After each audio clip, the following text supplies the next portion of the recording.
Gift পেতে কার না ভালো লাগে বলেন তো? আমার তো অনেক ভালো লাগে। আপনাদের কি ভালো লাগে? সো হ্যালো গাইজ, আসসালামু আলাইকুম। আমি হচ্ছে রিজভি।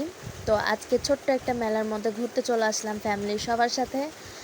তো এই ছোট্ট একটা ভিডিও আপনাদের সবার মাঝে শেয়ার করছি, আশা করছি ভালো লাগবে। ভালো লাগলে অবশ্যই আমাকে সাপোর্ট করবেন। আর আমি নতুন একটি পেজ খুলছি, সো সবাই আমাকে অবশ্যই একটু বেশি বেশি করে ভালোবাসা দিবেন।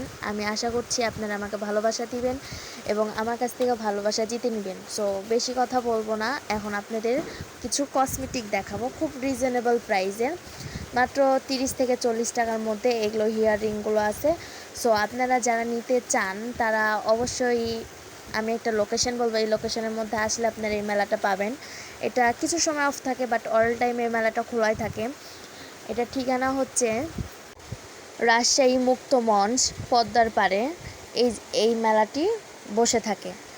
সো গিফট পেতে কার না ভালো লাগে, আমি এই কথাটা একটু আগেও বললাম।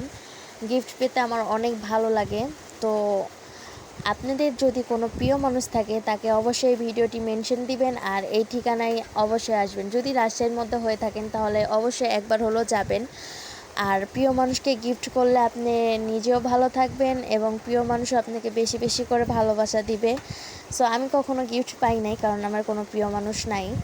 তো আপনাদের যদি প্রিয় মানুষ থাকে অবশ্যই নিয়ে ঘুরতে আসবেন।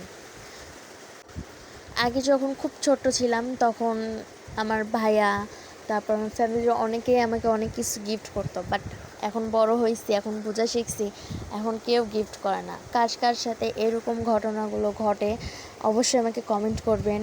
আর কে কোন জেলা থেকে এই ভিডিওটি দেখতেছেন অবশ্যই আমাকে বলবেন।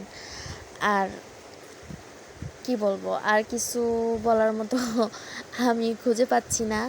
তো আমি এটাই বলবো, আমি নতুন একজন মানুষ, আমাকে অবশ্যই একটু বেশি বেশি করে সাপোর্ট করবেন। আমিও আপনাদেরকে সাপোর্ট করবো ইনশাল্লাহ। আজকের ভিডিও এ পর্যন্তই। ভালো থাকবেন। আল্লাহ হাফেজ।